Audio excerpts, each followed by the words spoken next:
السلام علیکم ورحمۃ اللہ وبرکاتہ۔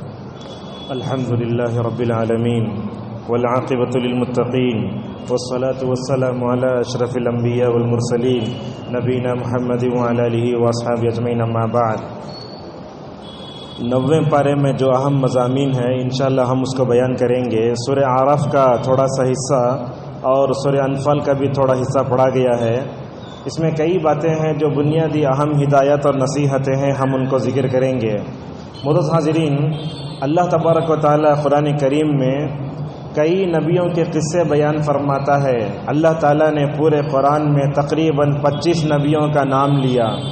25 نبیوں کا جہاں نام لیا تو وہاں نبیوں کے ساتھ ان کی قوم نے کیا کیا اور نبیوں نے کیسے دعوت دی، کیسے صبر کیا۔ جن لوگوں نے نبی کی دعوت پر لبیک کہا، ان کو قبول کیا تو ان کا انجام کیا ہوا، اور جن لوگوں نے نبی کی دعوت توحید کو ٹھکرایا تو ان کا کیا نتیجہ ہوا۔ اللہ تبارک و تعالیٰ یہ ساری چیزیں بار بار بیان فرماتا ہے۔ اور یہ بات یاد رکھیں آپ، قرآن میں کہیں بھی تکرار نہیں ہے۔ تکرار بار بار ہوتی نا، ویسے قرآن میں کہیں بھی تکرار نہیں ہے۔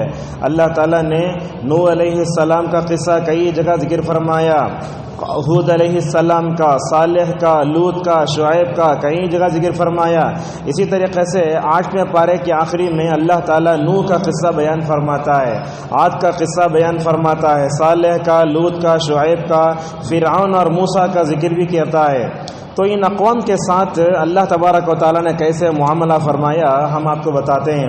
سب سے پہلی بات یہ ہے کہ دنیا میں سب سے پہلے جو نبی تھے وہ آدم تھے، یہ تو بات جانتے ہیں، اور دنیا میں جو سب سے پہلے رسول آئے وہ نوح علیہ السلام ہیں۔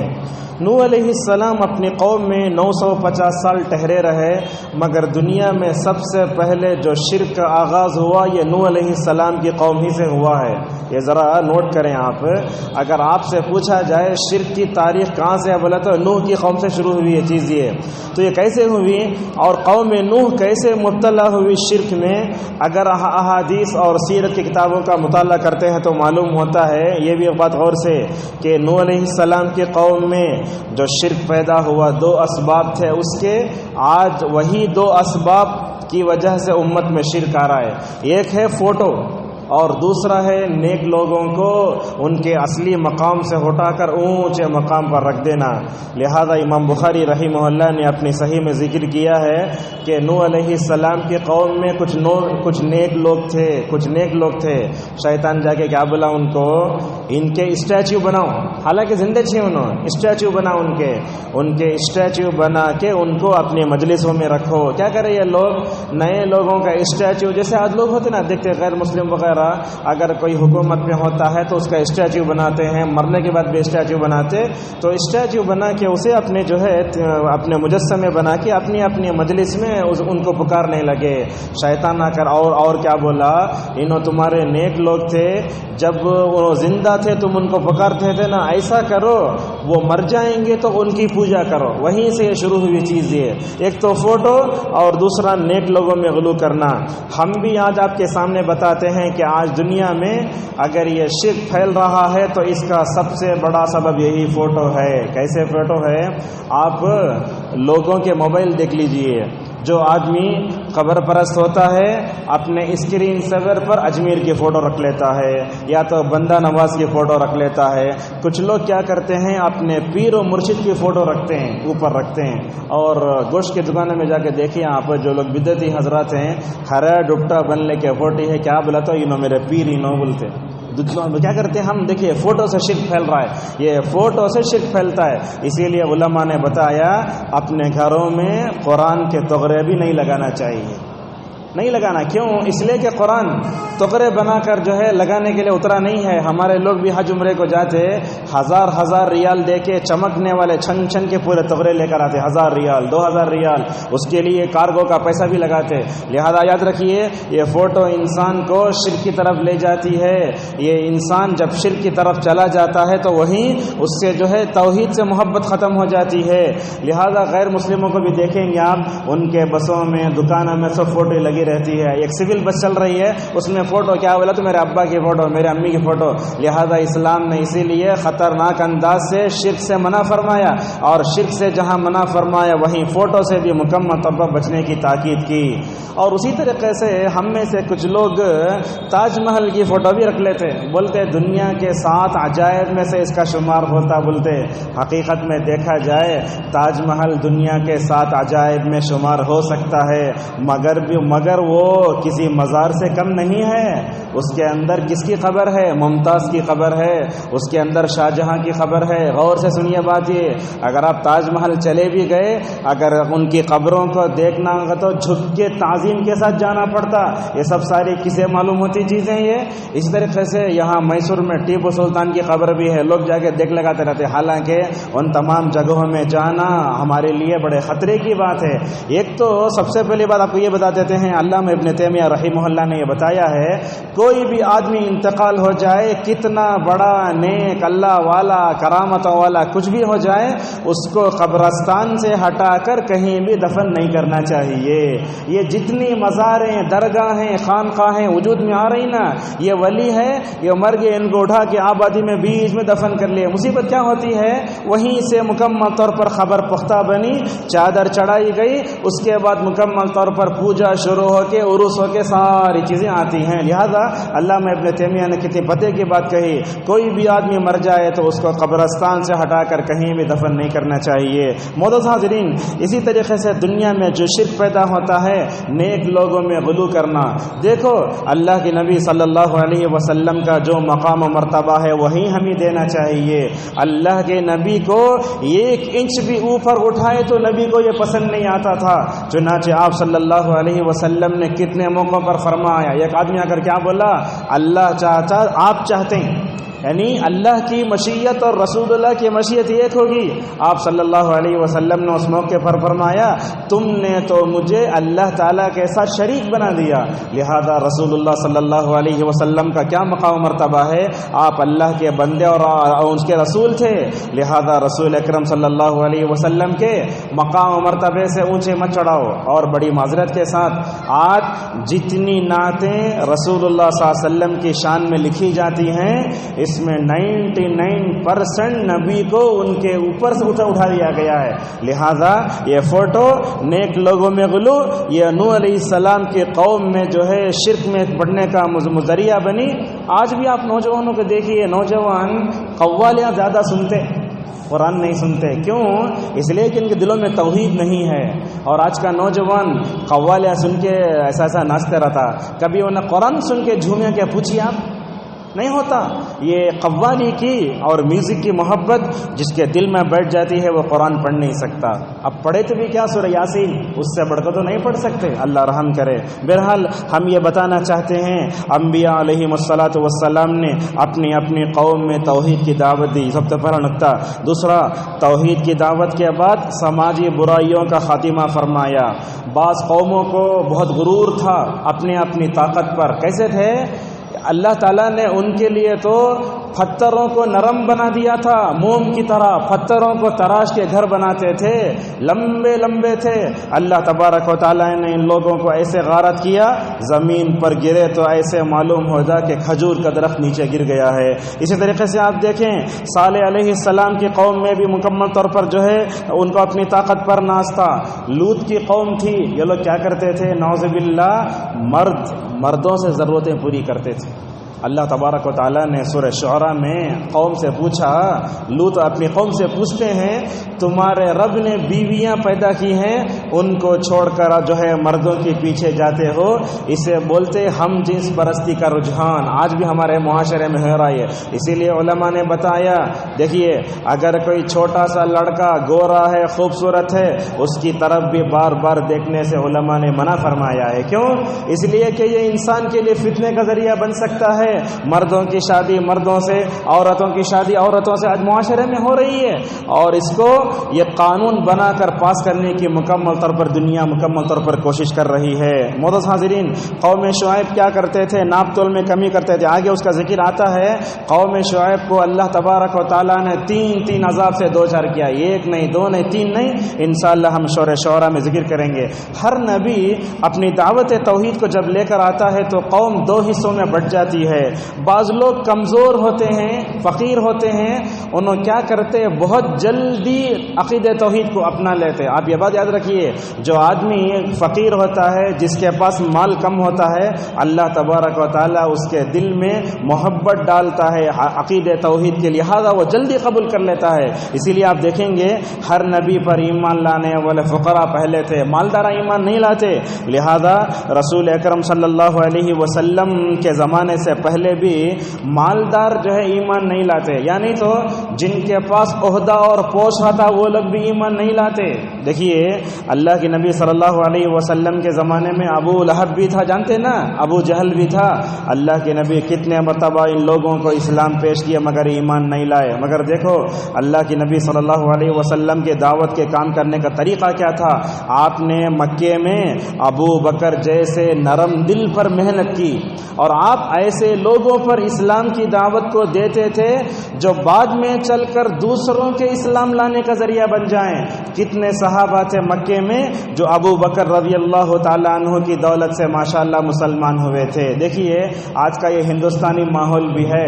اب جب ہم سورہ انفال کی توبہ کی آیتیں پڑھتے ہیں تو اللہ تعالیٰ اس میں فرماتا ہے کافروں کو مارو، جہاں چاہیے مارو۔ اب یہ آیتیں رکھ کر لوگ اعتراض کرتے، کیا تمہارے قرآن میں کافروں کو مارنے کا ذکر ہے نا؟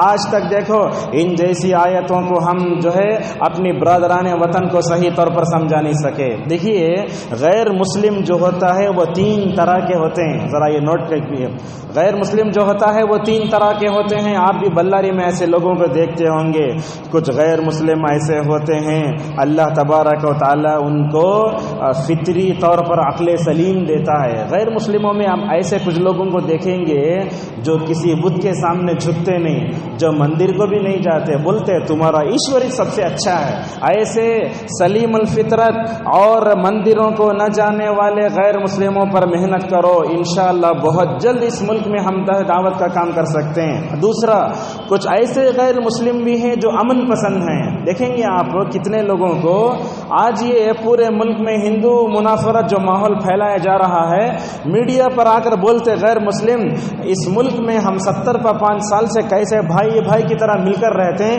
یہ آج ہم کو لڑانے کی جو کوشش ہو رہی ہے یہ غلط ہے۔ یہ دو قسم کے ہوئے، ایک سلیم الفطرت، دوسرے امن پسند، اور بعض کفار و مشرکین ایسے ہیں ان کا ذہن بنایا جا رہا ہے، ذہن بنایا جا رہا ہے، اور غلط فہمی کا شکار ہو کر مکمل طور پر وہ غیروں کے اس میں آ رہے ہیں۔ اور یہ بات یاد رکھیے آپ، دن بدن ہم دیکھ رہے ہیں مسلمانوں کے لیے اس ملک میں جینا مشکل کر رہے ہیں۔ مسلمانوں کو مارو، صفوں جو ہے مسجدوں میں جاؤ، فلاں کرو، کوئی بھی موب لنچنگ تمام چیزوں سے ہو رہا ہے۔ لہذا سارے غیر مسلموں کو ایک درجے کا ہرگز نہیں سمجھنا چاہیے۔ اگر ہم یہ جب سمجھ جاتے ہیں تو میں سمجھتا ہوں اس ملک میں جو ہندو منافرت کا ماحول پیدا ہو رہا ہے کفار اور مسلمین کے درمیان میں، ہم اس ملک میں مکمل طور پر اس کو ختم کر سکتے ہیں۔ اور یہ بات یاد رکھیے آپ، یہ بات یاد رکھیے، اس وقت بھی پوری دنیا میں کئی دندناتے فرعون بھی ہیں نا، فرعون ہیں، لیکن دیکھو اس زمانے کا فرعون بھی تھا، بنی اسرائیل پر کتنا ظلم کرتا تھا، مگر حضرت موسیٰ علیہ السلام کیسے اولوالعزم پیغمبر کتنا ستائے گئے، حضرت موسیٰ کو ستایا، ہارون کو ستایا، اپنی بیوی کو ستایا، پورے بنی اسرائیل کو ستایا، لیکن حضرت موسیٰ علیہ السلام نے اپنی قوم سے کیا کہا؟ یا قوم استعینوا باللہ واصبروا، اے میری قوم کے لوگوں حالات کتنا ہی کیوں بگڑ نہ جائیں، آج ایک فرعون ہوگا، کل دوسرا فرعون بھی تمہارے لیے پیدا ہوگا، کیا کرنا؟ اللہ تعالیٰ سے مدد مانگو، صبر کرو۔ اور اس ملک میں بھی ہمیں یہی کام کرنا چاہیے، کتنے ہی ہمارے اوپر ظلم کرنے والے آ جائیں، مگر ہمارا تعلق اللہ تبارک و تعالیٰ سے کسی حال میں مکمل طور پر نہیں جانا چاہیے۔ اور دیکھو جیسے جیسے کرونا کی حالت بگڑے ماشاءاللہ مسلمان اللہ کی طرف پلٹے تھے، اس وقت ہم کو تراویح اپنے گھروں میں پڑھنے کیسا کی ہوتا تھا، لیکن آج دیکھو مسجدوں میں تراویح کا جو ہے انتظام رہ کر بھی کتنے لوگ تراویح کو نہیں آتے۔ تو آپ کو بولنا چاہتے ہیں جب فرعون کا ظلم زیادہ ہونے لگا تو کیا کرتا تھا فرعون؟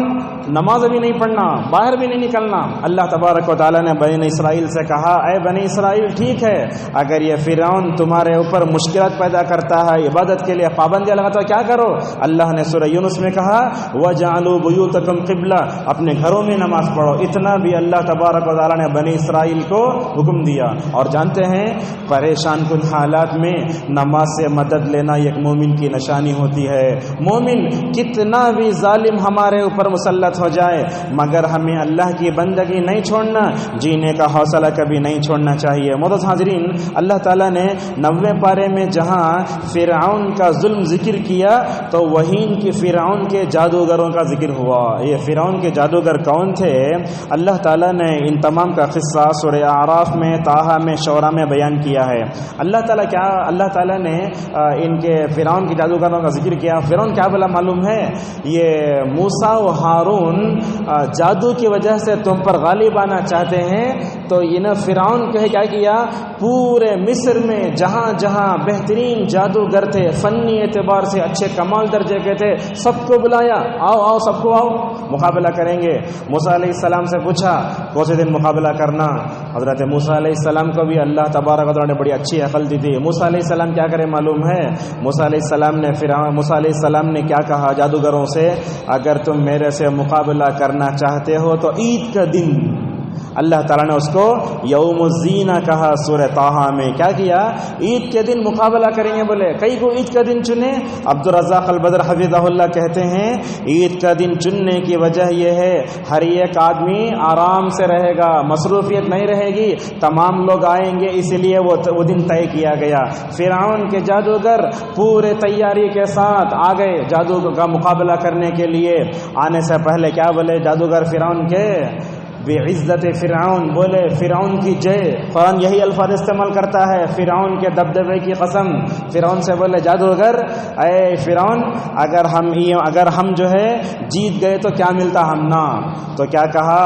ہم تمہیں پیسہ بھی دیں گے، اپنے قریب بھی کریں گے، اور بہت کچھ تمہارے لیے سہولتیں پیدا کریں گے۔ ماشاءاللہ۔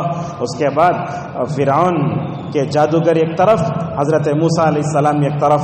موسیٰ علیہ السلام پوچھتے جادوگروں سے تمہیں پہلے ڈالتے کہ میں پہلے ڈالوں؟ انہوں بولتے تم سے سب سے پہلے ڈالو۔ ڈالے، کیا ہوا؟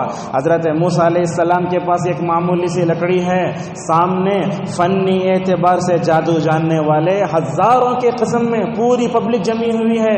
حضرت موسیٰ علیہ السلام اکیلے ہیں، یہ جادوگروں کا مقابلہ کرنے جا رہے ہیں، اور ان کے پاس ہے تو مگر ایک معمولی سی لاٹھی۔ اللہ تبارک و تعالیٰ بڑے پیارے انداز سے موسیٰ علیہ السلام سے کہتا ہے یا موسیٰ لا تخف انک انت الاعلی، اے موسیٰ اپنے سامنے انسانوں کا سمندر دیکھ کر یہ جادوگر اپنے سارے وسائل کے ساتھ تمہارا مقابلہ کرنے آ رہے ہیں، کبھی دل چھوٹا نہیں کر لینا، تم ہی سر بلند رہو گے، آگے بڑھو، میں تمہارے ساتھ ہوں، میں تمہاری مکمل طور پر پیچھے سے مدد کرتا رہوں گا۔ حضرت موسیٰ علیہ السلام انہوں نے سب سے پہلے اپنی لاٹھیاں ڈالی تو کیا ہوا؟ وہ جادو کا مقابلہ کرنا شروع ہوا۔ اللہ تبارک و تعالیٰ نے موسیٰ علیہ السلام سے کہا اے موسیٰ تمہارے پاس جو معمولی سی لاٹھی ہے وہ مارو۔ حضرت موسیٰ علیہ السلام نے لاٹھی ماری، سب سے پہلے مرحلے میں وہ سانپ تھا، جیسا کہ اللہ نے کہا فَإِذَا حَيَّةٌ تَسْعَىٰ، وہ سانپ بن کے دوڑنے لگا۔ حضرت موسیٰ تھوڑا سا پیچھے ہٹنے لگے، بولے اے اللہ، اے موسیٰ آگے بڑھو آگے بڑھو۔ سیکنڈ مرحلہ آیا، پھر حضرت موسیٰ علیہ السلام نے مارا تو کیا ہوا؟ وہ اژدھا بن کر ان کی لاٹھیوں کو، رسیوں کو نگلنے لگا۔ دیکھو ایک معمولی سی لاٹھی کیسے کام کر رہی ہے، وہ پورے رسیاں لاٹھیاں مل کر مکمل طور پر یہ اژدھا مکمل طور پر کیا کرنے لگا؟ وہ اصل میں کھانے لگا، نگلنے لگا۔ یہ دیکھ کر پریشان ہوئے۔ علماء کہتے ہیں جادوگروں نے یہ مقابلہ دیکھا، موسیٰ علیہ السلام ایک معمولی سی لاٹھی لے کر ایسا معجزاتی کام کر رہے ہیں، تو کیا تھے؟ فرعون کے جادوگر مقابلہ کرنے سے پہلے بول رہے تھے فرعون کی جے، اور بول رہے تھے ہمیں پیسہ بھی ملنا، ہمیں تیرے مقرب بندے بھی بن جائیں گے۔ لیکن ہوا کیا؟ صبح میں کافر یہ واقعہ دیکھنے کے بعد فوراً کیا کہنے لگے؟ جادوگر بولنے لگے ہم تو موسیٰ و ہارون کے رب پر ایمان لاتے ہیں۔ بس دیکھیے، اسی لیے بولتے سو منٹوں میں انسان کفر کے دائرے سے اسلام میں آ جاتا ہے۔ علامہ ابن القیم رحمہ اللہ یہ واقعہ ذکر کرنے کے بعد بولتے تھوڑی دیر پہلے کافر تھے، ماشاءاللہ منٹوں میں اسلام کے دائرے میں آ گئے۔ تو جب موسیٰ علیہ السلام کی طرف پلٹ گئے تو فرعون نے کیا بولا؟ تمہیں میرا ساتھ دینے آئے سو اب اس کے جادو میں پڑھ کر اس کی طرف چلے گئے تم، ایسے ہی بولا۔ تو کیا بولا؟ دیکھو میں تمہارا یہ ہاتھ کاٹوں گا، یہ پیر کاٹوں گا، یہ رائٹ کا تو یہ لیفٹ، اور یہ لیفٹ کا تو وہ رائٹ، اور بولا تم کو کھجور کے درختوں پر تم کو پھانسی دے کر میں تم کو ماروں گا۔ دیکھو انسان جب ایمان اس کے دل میں آ جاتا ہے، ماشاءاللہ اس کے دل میں چلے جا کر اس کے دل کو مکمل طور پر اندر سے بدل دیتا ہے۔ بولنے لگے ہمیں کچھ بھی نقصان نہیں ہوگا۔ دیکھو کیا بولتے ہیں جادوگر، اے فرعون تم زیادہ سے زیادہ ہماری زندگی کا خاتمہ کرو گے، مگر آخرت کی زندگی ہمارے لیے سب سے بہتر ہے۔ حضرت یہ جادوگر جو تھے فرعون کے، کیا کرے؟ جیسے ہی دیکھے مقابلہ فوراً سجدے میں گر گئے۔ وہاں چاہے تو نماز پڑھ سکتے تھے، چاہے کچھ بھی کر سکتے تھے، سجدے میں گرنے کی وجہ کیا تھی؟ دیکھیے بندہ جب سجدے میں جاتا ہے تو اللہ تبارک و تعالیٰ سے قریب ہو جاتا نا، لہذا سجدے میں گر کر جادوگر کے فرعون کے جادوگروں نے کہا اے اللہ اب تک ہم جادو میں تھے، ایک ایسی چیز میں تھے جس کی وجہ سے بندہ جو ہے مکمل طور پر کافر ہو جاتا ہے، ہماری زندگی غلط چیزوں میں گزری، اے اللہ ہم کو مکمل طور پر تو معاف کر دے۔ معزز حاضرین، اسلام ایک ایسی چیز ہے بندہ جب کفر سے اسلام کے دائرے میں آ جاتا ہے اس کے سارے گناہ معاف ہو جاتے ہیں۔ اس کی کیا دلیل ہے؟ حضرت عمر بن عاص رضی اللہ عنہ رسول اللہ صلی اللہ علیہ وسلم کے پاس آتے ہیں، کہتے ہیں یا رسول اللہ اگر میں آپ کے ہاتھ پر اسلام کی بیعت کروں تو مجھے کیا ملے گا؟ ایسے ہی پوچھے تو اللہ کے نبی صلی اللہ علیہ وسلم نے فرمایا اے عمر بن عاص اگر تم مسلمان ہوتے ہو، تم نے کفر کی حالت میں جو بھی کام کیا ماشاءاللہ اشہد ان لا الہ الا اللہ کہنے سے تمہارے سارے اعمال مکمل طور پر ختم ہو جائیں گے۔ اسی کو فرمایا رسول اللہ صلی اللہ علیہ وسلم نے الاسلام یہدی ما کان قبل۔ معزز حاضرین، اس واقعے کے پیچھے ہمیں ایک بات معلوم ہوتی ہے بڑی پتے کی، کیا ہے؟ پیدائشی مسلمان اسلام کو ایک معمولی نعمت سمجھتا ہے۔ میرے باپ آپ کے باپ کیسے ہیں؟ مسلمان گھرانے میں پیدا ہوئے، ہمیں اسلام کی نعمت کا صحیح احساس نہیں ہے، مگر جو کفر کی سرحدوں کو چھوڑ کر اسلام میں آتے ہیں انہیں اسلام کی نعمت کا صحیح احساس ہوتا ہے۔ حضرات صحابہ اکرام کو دیکھو، وہ بتوں کے سامنے جھکتے تھے، مگر جب اسلام ان کے دلوں میں گیا تو ماشاءاللہ انقلاب برپا کر گیا۔ معزز حاضرین، یہی بات ہے، آپ یہ کتاب پڑھیں، ہم مسلمان کیوں ہوئے، نہ غیر مسلمان کیوں ہوتے بولے تو وہ ہم کتابیں پڑھے تو ہمیں معلوم ہوتا اللہ تبارک و تعالیٰ نے ہمیں کس نعمت سے نوازا ہے۔ جامعہ دارالسلام امر آباد میں تعارف اسلام ایک شعبہ ہے جہاں غیر مسلم مسلمان ہوتے ہیں، تو نئے نئے مسلمانوں کی ماشاءاللہ وہاں ان کو تعلیم دی جاتی ہے۔ اب جانتے ہیں غیر مسلم ہرے اس سے لکھ لیتے ہیں، وہ اسے پتہ نہیں کیا بولتے، لکھ لیتے ایسا ہوا۔ جب وہ مسلمان ہوا تو وہ یہ سمجھنے لگا یہ ہرے جو نشانات ہیں نا، یہ میں مسلمان ہو گیا تو حالت کفر میں جتنا کرا پورا میرے سے چلے جانا۔ تو کیا کیا؟ دیکھو جذبہ کیسا ہے، گرم مستری اٹھا کے لگا لیا اسے۔ کیوں لگایا؟ بولا یہ حالت کفر کی نشانات ہیں، یہ میں چاہتا ہوں مسلمان ہو گیا تو پورا اسلام میں داخل ہو جانا، اٹھا کے استری لگا لیا۔ فوراً بولے ہسپتال لے گئے اسے، ہسپتال لے جا کے بتائے تو ڈاکٹر کی آنکھوں میں بھی آنسو آ گئے، ایسے کیسے مسلمان ہیں؟ دیکھو مسلمان ہو گیا تو حالت کفر کے جتنے مظاہر ہیں پورا مکمل، تو بعد میں علاج کیا گیا، بعد میں وہ چلا گیا تو وہ غیر مسلم دیکھ کے بولتا ماشاءاللہ حالت کفر میں جتنے کام کیا اللہ تبارک پوری طرح معاف کر دیا ہے۔ لہذا ہم مسلمانوں کے گھروں میں پیدا ہوئے تو اسلام کی نعمت کو جو ہے مکمل طور پر صحیح سمجھو۔ ایک نو مسلم کی زندگی میں جو انقلاب ہوتا ہے مسلمان کی زندگی زندگی میں وہی انقلاب ہونا چاہیے۔ معزز حاضرین، اللہ تبارک و تعالیٰ اس واقعے کو بیان کر کے کیا فرماتا ہے؟ یہ بڑا اہم نقطہ ہے۔ جسموں پر تو لوگ حکومت کر سکتے ہیں مگر دلوں پر حکومت نہیں کر سکتا۔ فرعون کیسے تھا؟ جادوگروں کے جسموں پر حکومت کرتا تھا مگر دلوں پر حکومت کرنے والی ذات صرف اللہ تبارک و تعالیٰ کی ہوتی ہے۔ جادوگر ایمان لائے، فرعون اس کا کچھ بھی بگاڑ نہیں سکا۔ دیکھیے فرعون توحید پرستوں کا دشمن تھا نا، مگر اس کے بیوی کو اللہ تبارک و تعالیٰ نے توحید کی نعمت سے مالا مال فرمایا، وہ اپنی بیوی کو بھی مکمل طور پر روک نہیں سکا۔ معزز حاضرین، اس واقعے سے یہ بات بھی معلوم ہوتی ہے دنیا ہمیشہ توحید پرستوں کی دشمن ہے۔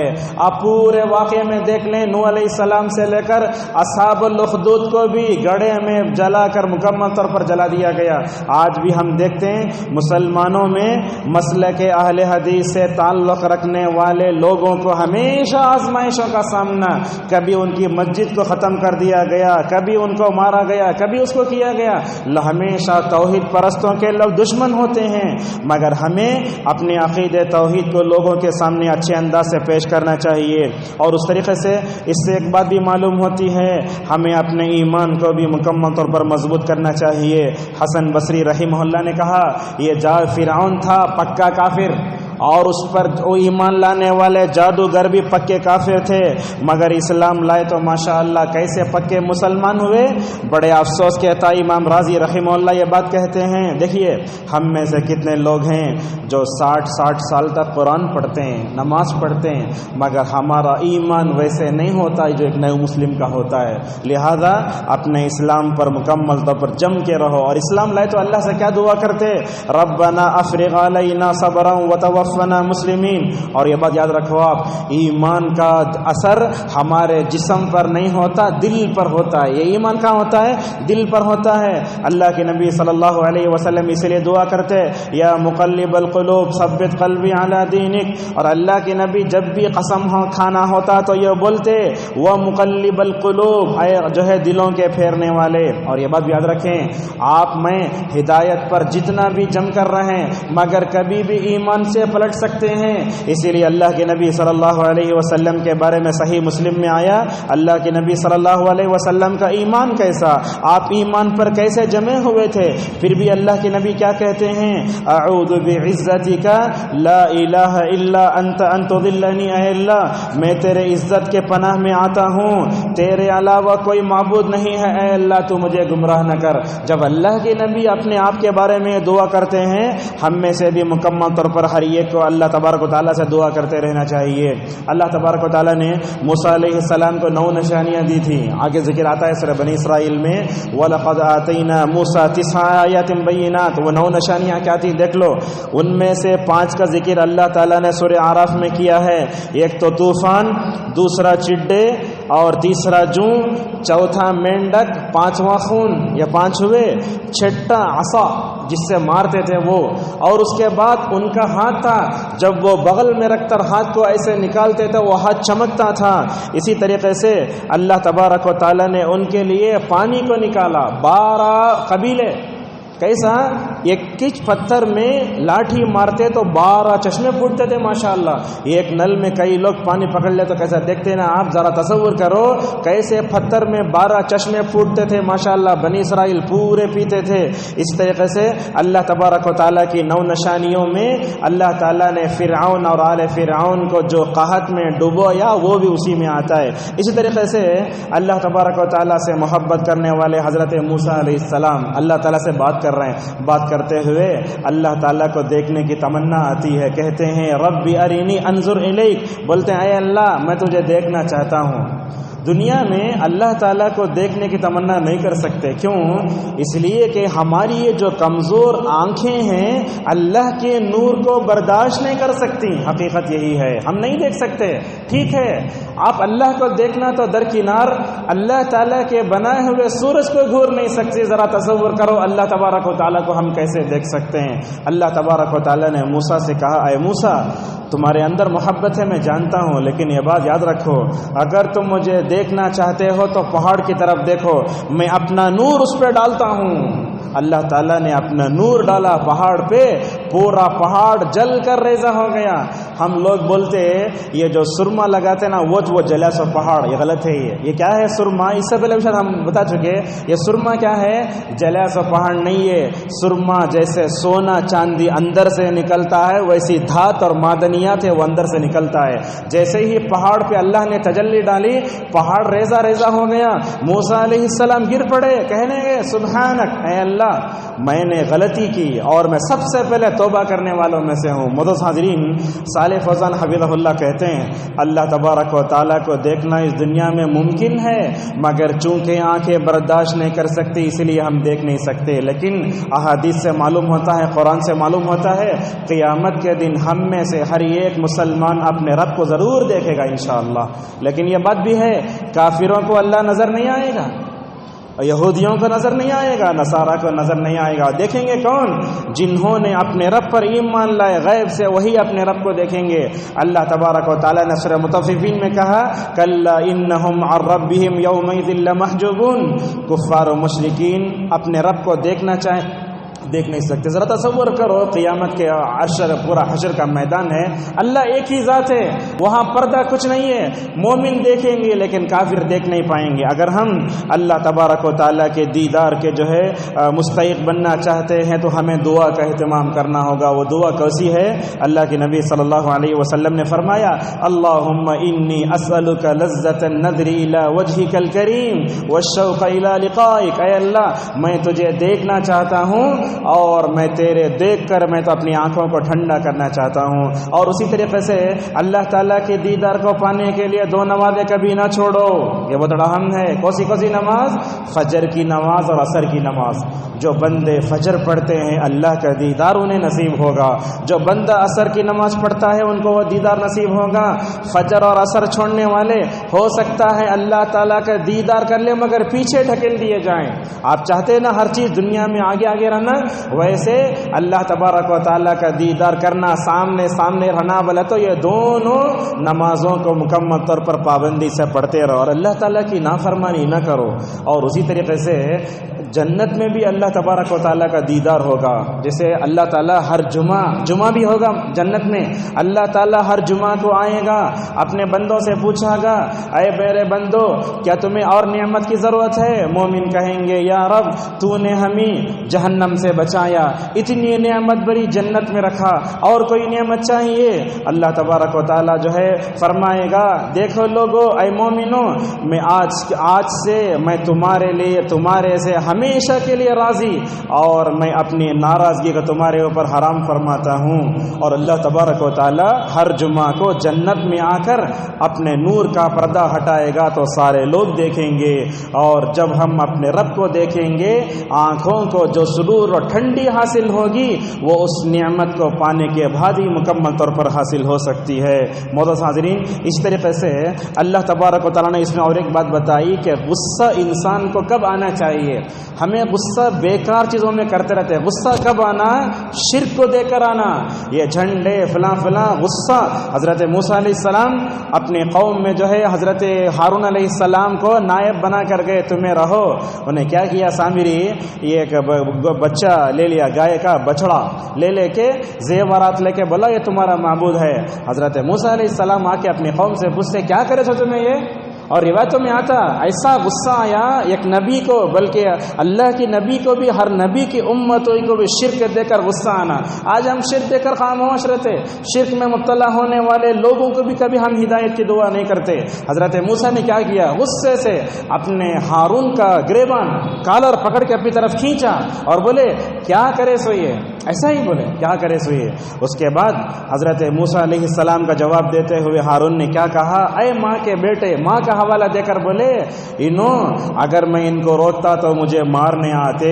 لہذا حضرت موسیٰ کو اتنا غصہ آیا، جو توریت تختیوں کی شکل میں تھی اتنا نیچے پٹک ڈلے اسے۔ تو اس سے معلوم ہوا انسان کو شرک کو دیکھ کر غصہ آنا چاہیے، یہ جائز ہے، ٹھیک ہے۔ غلط جگہوں پہ غصہ آتا ہے تو شریعت نے منع فرمایا۔ آپ صلی اللہ علیہ وسلم نے کہا غصہ نہ کرو. ایک صحابی آ کے پوچھتے نصیحت کرو غصہ نہ کرو, اور پھر پوچھتے نصیحت کرو غصہ نہ کرو. ٹھیک ہے, غصہ آنے پر ہمیں کیا کرنا چاہیے؟ غصہ آنے پر اعوذ باللہ من الشیطان الرجیم پڑھنا چاہیے. غصہ اگر آ جاتا ہے تو وضو کرنا چاہیے. غصہ آئے تو وہاں سے ہٹ جانا چاہیے. بیوی غصہ کرتی ہے شوہر وہاں سے ہٹ جائے, شوہر غصہ کرتی ہے بیوی وہاں سے ہٹ جائے. استاد کلاس روم میں غصہ کرے, طالب علم کو خاموش رہنا.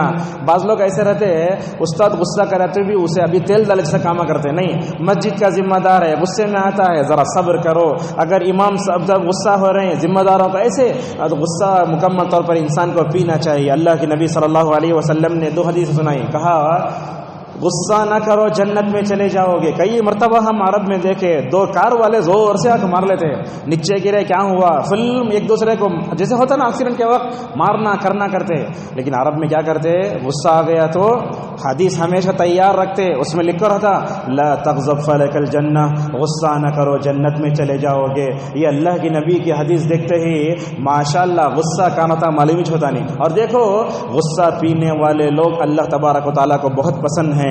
اللہ کے نبی صلی اللہ علیہ وسلم نے فرمایا جو آدمی غصہ پیتا ہے اللہ تعالیٰ قیامت کے دن, دیکھو اللہ تعالیٰ قیامت کے دن سب کے سامنے بلا کر کہے گا جس نے میری خاطر غصہ پیا ہے جنت کی جس حور سے شادی کرنا ہے شادی کر لے. اتنا بڑا اللہ تبارک و تعالیٰ انعام دے گا. اس کے بعد اور کئی موضوعات آئے. اللہ تبارک و تعالیٰ نے سب سے پہلا سجدہ جو اتارا وہ سورہ اعراف کا ہے. اس کے بعد انشاءاللہ سورہ انفال کی جو تفسیر ہے کل ہم بیان کریں گے. اللہ تبارک و تعالیٰ سے ہماری دعا ہے آج کے درس میں جو بھی اچھی باتیں آئیں ان کو اپنے دامن سے باندھ کر رکھنے اور ان پر عمل کرنے کی ہم سب کو اللہ توفیق نصیب فرمائے. اللہ تعالی ہم سب کو نبیوں کی طرح رسولوں کی طرح دعوت کا کام کرنے کی توفیق عطا فرمائے. اللہ تعالی اس ملک میں جتنے برادران وطن ہیں ان کے ساتھ اچھے تعلقات رکھ کر دعوت کا کام کرنے توفیق عطا فرمائے. اللہ تعالی ہمیں دعوت کا کام کرتے ہوئے توحید کو سب پر مقدم کرنے اور سماجی برائیوں کا خاتمہ کرنے کی توفیق عطا فرمائے. اور اللہ تعالی ہم سب کو قیامت کے دن اپنے دیدار سے سرفراز فرمائے, رسول اکرم صلی اللہ علیہ وسلم کی مبارک معیت نصیب فرمائے. وآخر دعوانا الحمد للہ رب العالمین.